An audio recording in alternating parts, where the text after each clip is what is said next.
Good day to everyone. My name is Ian Ong, and I'm the Alumni Relations Manager for ESSEC Asia Pacific. Our ESSEC alumnus speaker for today, Sébastien, is currently the Asia Pacific Marketing and Strategy Director for Ingenico Group. Prior to this, he held various positions in the payment industry, working in the fields of international sales and business development in Europe. Now, without further ado, I shall now pass the mic over to Sébastien. Good afternoon, everyone, and thank you, Ian, for having me on this platform. So the name of the session was called Alumni Success Story. I called it Alumni Career Journey because I really want to take you on the journey between the time where I left ESSEC Business School and I now joined Ingenico back in Singapore. I'll let you be the judge whether this is a success story. So a few words about me before we start. So I'm 36 years old. I have a bit more than 10 years of experience, which I've mostly spent in the payment industry. I attended ESSEC in Singapore back in 2008-09, and I am now back in Singapore since 2018, where I work for Ingenico Group. On the personal side, I'm the proud father of two little kids that were born in Singapore. I love languages, culture, geopolitics, travels, but above all, I am a die-hard NBA fan. So this is a picture of a younger me some 10 years ago at ESSEC in Singapore. So back then, we were a much smaller class and we would study in the heart of the city at the National Library. So the interesting thing about this picture is not so much that I'm in it, but it's that white building in the background. As a matter of fact, little did I know back then that I would be back 10 years later working in that very same building. So the journey that I want to tell you is how I basically moved from that building to another and the many steps that I took in between. I couldn't tell you about my journey if I didn't tell you about the payment industry. It is a very old industry. In fact, the first coins were invented in 5000 before Christ in Mesopotamia. Since then, it has been at the heart of commerce everywhere, connecting people and culture throughout time. It has always been, since its inception, a very centralized system. Whoever controlled the money controlled the power. You think about kings, the first thing that they would do when they would seize power is to have freshly minted coins with their faces on. But cash is very costly.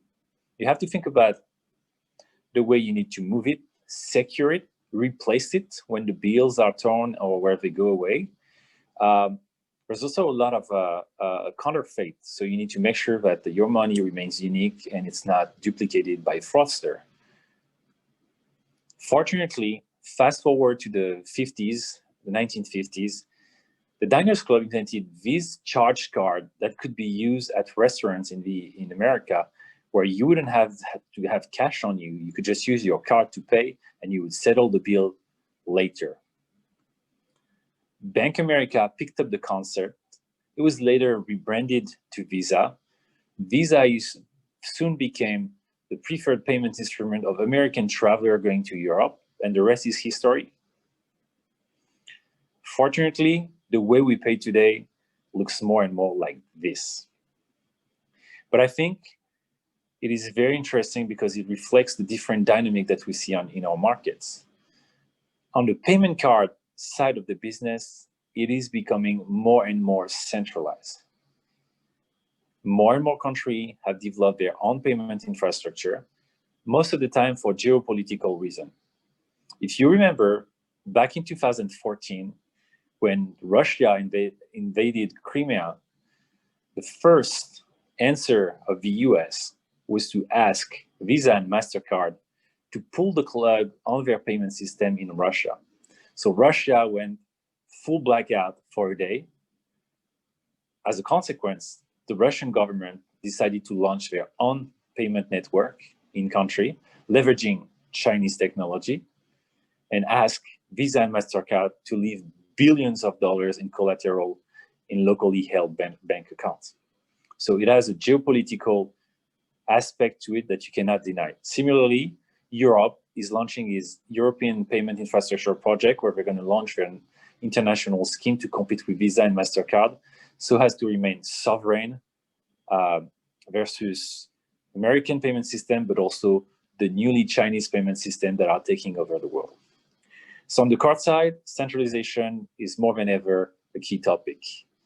Market concentration is a new one, and it has been happening over the past few years. You have had a number of M&A deals that have happened in the market, the latest of which would be my company acquired by Worldline, the European payment leader, to form the fourth global largest player in that field. Okay, so more and more is becoming a commodity market. On the other side of it, you have all these markets that are relying on non-card payments. Here in Asia, what we mostly see is QR payment. It is a very fragmented ecosystem because every new fintech out there, every new financial player go with their own solution, and there is still, as of today, very little interoperability of this system.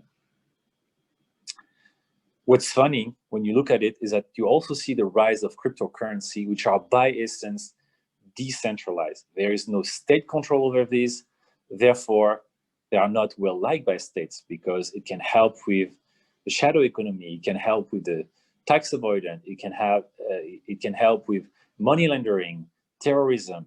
So these are under scrutiny, even though some private institutions like Facebook are trying to launch their own currency, cryptocurrency, under a more centralized model, so that it also fits with the wishes of the regulator.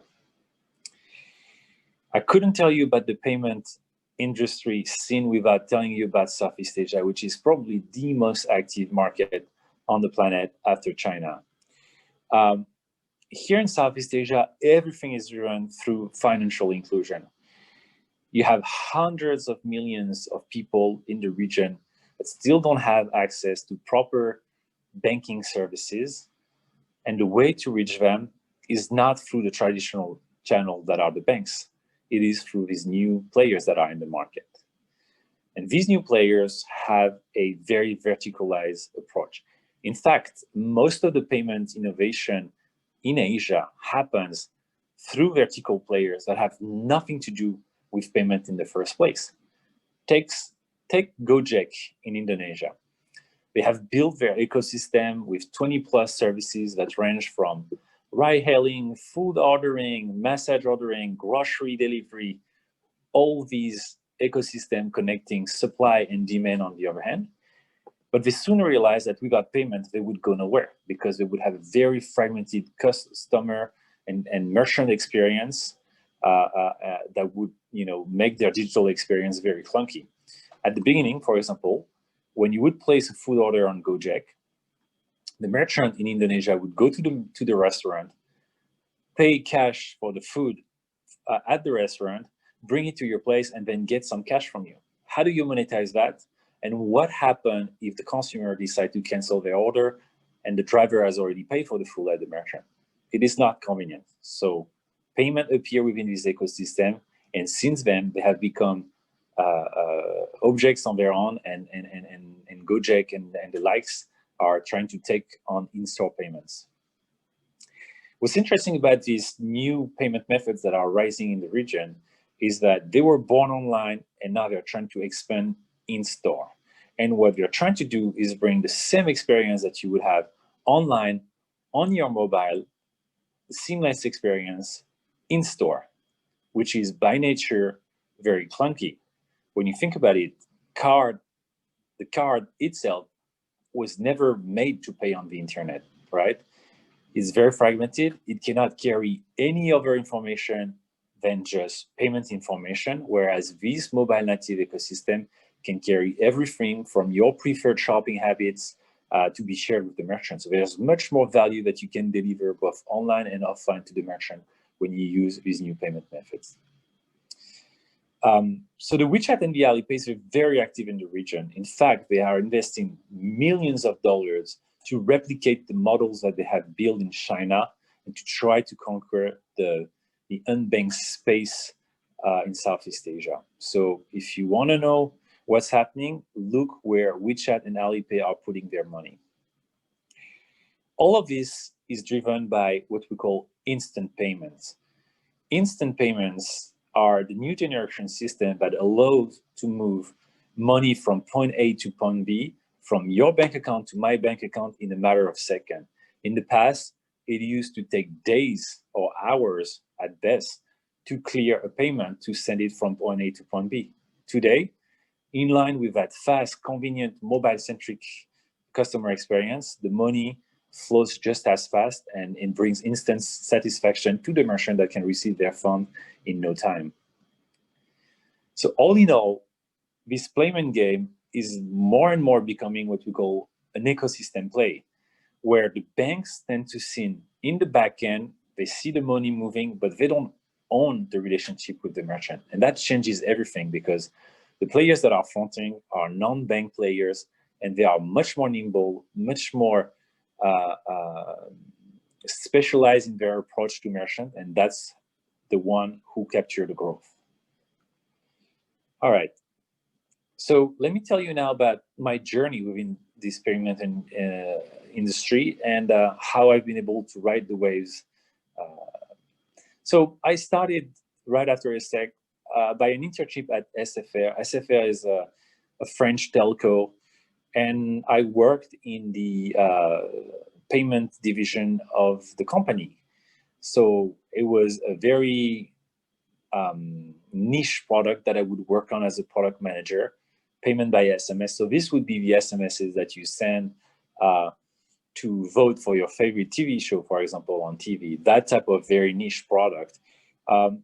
They have since then declined very much with the rise of the apps and the telco mobile are no longer, the telco ecosystem are no longer as powerful as they were in the past. But this thing has taught me the power of embedding payments and mobile ecosystem. And in fact, that's the model that we find today in Asia in these super apps. I then moved to Worldline as a key account manager. So this is where I learned and I understood how the payment industry works, the rails that are being used, the positioning of each and every player in the market, which helped me broaden my business skills. I then moved to Monex, which is a payment processor also based in France, where I worked as a business developer. So here my mission was to take Monex business, which was mostly French-based, and bring it across Europe to enter a new market. So this experience taught me how to look at the new market, how to look for relay of growth, how to analyze the value chain, identify go-to-market strategy to enter this market, and then carry out the full commercial prospection, the relationship development with the different stakeholders up until business is fully created. After this, I moved to Ingenico, where I'm currently working. And I've held a number of positions here, from cloud services, product marketing, to go-to-market strategy, and then more recently, marketing director in Asia Pacific. So in 2018, I was asked to move back to Singapore for Ingenico. I am now located here, and I work in our regional headquarters, which cover the whole of APAC. So let me tell you a bit more about what APAC means for us. It is a 235 revenue market that covers 11 offices, catering to 15 countries in the region for 750 staff. So if you take the triangle between Japan, India, and Australia, it's all the country in between, with the exception of China, which is a region of its own in our organization. Here, I am in charge of marketing and strategy. So that embeds a number of tasks that I need to do on a daily basis. Lots of them are related to products. So I am in charge of product strategy, what to sell and where in which market. How do you introduce this market, this product in this market? And then how do you price this product in each and every market so that it's relevant for the company in terms of margin and financial objectives? I then handle the more strategic part of the job also, which is to gather marketing intelligence as to where the market is going in terms of trend changes, everything that I detailed to you in the previous slide. Look at how our go-to-market strategy should be in this market, who we should work with, how we should position our offering today's, but also tomorrow's as we're trying to transform. And I will spend a bit more time on transformation in a minute. And then I also look at the business development strategy. Today, our business is very much bank-centric in Asia, and we're trying to switch that to new channels of growth, the fintechs, the ISV, independent software vendors, and other type of channels. I then take on also the pure, I would say, marketing and communication role in terms of external communication and digital marketing. And I also take on the sales excellence job. This is linked to pipeline management, revenue quality. How do you structure your sales efforts so that it's a bit more predictable in terms of revenue and visibility, both for the company itself, but also communication to markets. The challenges that I faced on a daily basis are threefold. First, I need to align the solution strategy and its readiness with the business objective of my peers so that we can deliver on our commitment. So I worked across function, product marketing, R&D, NPI to make sure everything is aligned and we can capture the growth. I also have to manage and work across culture and languages. It is very interesting, but it has also a set of challenges.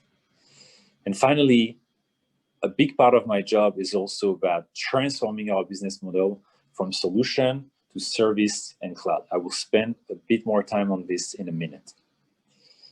Let me tell you a bit about Ingenico so that you understand that transformation journey. So Steve Jobs, more recently, Tim Cook may have made the credit card look sexy again when they launched their own Apple Card, but this is actually a 40-year-old technology. In fact, we have turned 40-year-old last year as a company, and we've pretty much been specialized from the start in the making of payment terminal that allows credit card payments and other type of payment to be accepted in store. As a matter of fact, over time, we grew to be the #1 player in the world, and we still are as of today. However, management soon realized that the in-store channel wouldn't be everything, and this is not where most of the growth would happen. It would happen online. And in 2013, we acquired a couple of companies in Europe, Ogon and Global Collect, which we rebranded Ingenico and added to our portfolio to become a pure omni-channel payment provider. And in 2017, we took it one step further, meaning that we moved into financial services, becoming the financial service provider of merchants, effectively playing the role of the bank and moving the money on behalf of the merchants. Okay, so we're coming from full circle on this one. And I shared it earlier, we have just been acquired by Worldline, my first company, to form the 4th largest payment player in the world as of today. So talking about transformation, Ingenico comes from a world where we used to make our own hardware, own operating system that would sit on it, develop our own app, and then sell it to the banks as a premium because we were the #1 brand in the world.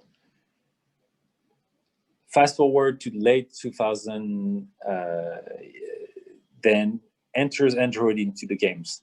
Some competitor decide to leverage this open source operating system to make payment terminal.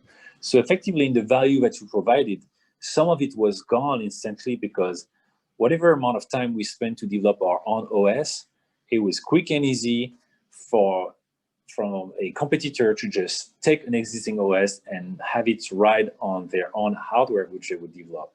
So as a consequence, we enter a cycle where price would go down, customer requests would be more and more on this type of technology. And effectively, we have to react if we don't want to become the Kodak of the payment terminal, or the Nokia, if you will, the legacy player trapped in their own legacy technology who couldn't transform themselves to open source software. So to do so, we have also developed our own Android strategy. And we're also trying to shift our business model from one that is CapEx oriented. I sell a terminal X hundred of dollars one time versus an OpEx oriented model where I send that terminal a little bit less, but I'm going to charge more for recurring services, including software. So we're trying to put value on software, something that we didn't really do in the past because we would sell the bundle and not dissociate the value between hardware and software. So this is good, but this is a short-term to middle-term strategy because prices are going to keep on going down. Competition is here to last. So how do we do to transform ourselves and become a new player in the payment ecosystem? So we're adopting a new positioning that is based on becoming the enablers of the payment ecosystem. When you think about it, we have a unique position because we work with lots of banks. We deliver lots of solutions to lots of banks. And many players in the market would like to be on the bank's terminal to push their services to the merchant. So this is why, through a platform approach, we're going to be connecting developers that develop value-added solution, business solution, and who wants to push them on terminal through our platform onto the bank estates. And similarly, for all those fintechs who have developed their own ecosystem, and who still would like to bring card payments onto their terminal, we can act as the go-between between the two types of ecosystem. So more of an ecosystem play. And at the end of the day, we're not going to care about hardware because we're going to be hardware agnostic and we're going to be positioned as the middle guy in this ecosystem. Okay, so that's for my journey. That's for my industry. Before we wrap up, I just wanted to take a bit of time to share with you perhaps 5 career tips that I would have liked to receive when I was still studying at ESSEC. I hope you find them insightful and useful. So the first one is investing in yourself, okay? So this you already know because you're attending this, this program and you are investing in your future. I want to talk about the timeline for return on investment on this, return on investment on what you actually are doing today. And there's no better time to talk about this than today in 2020, where we are going through a major economic crisis because of the pandemic.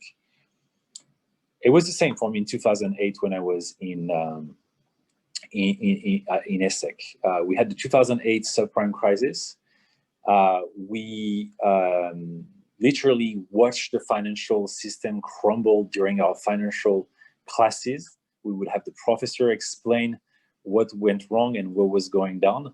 So it was a very scary time. And at the time, I could not find a job in Singapore. I had to go back to France. But look at me, 10 years later, I'm back.